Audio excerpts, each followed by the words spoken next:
you're active and you're having pain on the inside of your shin, this is one of two conditions that's often referred to as shin splints, and it also can be a medial compartment syndrome, and it can also be medial tibial stress syndrome.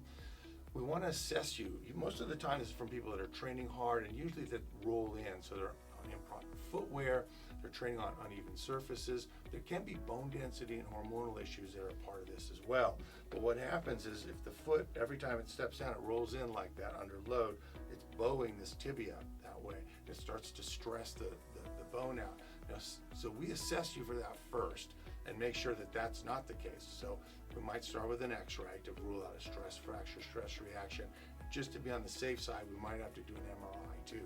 But if those come back negative, sometimes it's just the muscles of the deep posterior compartment that would be supporting your arch. And those would be the big toe flexor called the flexor hallucis longus and the flexor digitorum muscles, and another one called tibialis posterior.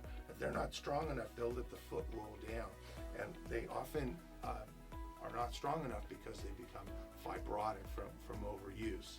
So we'll come in and we'll assess, once we've ruled out the worst things, come in and assess those muscles and then treat them. So that, for example, the first one that I feel right here off of the tibia is going to be his flexor digitorum, and I can feel that by moving the toes here. This way, there we go. Okay, so then I'm going to treat that, and I'm going to make sure it's not too sure it's not too tender, right? And then I'm going to dorsiflex his ankle and extend his toes, start to release the adhesions that have developed posterior to his tibia, right where I am. And I may have to also come a little further around and get the tibialis posterior. I don't have to worry about the toes when I do that. By releasing the adhesions, some of the strength will start to come back to the toes. And I'll have to follow that up with some exercises to stabilize for foot and ankle stability so that this doesn't happen. So usually it will involve a little bit of time off, not too much, all right?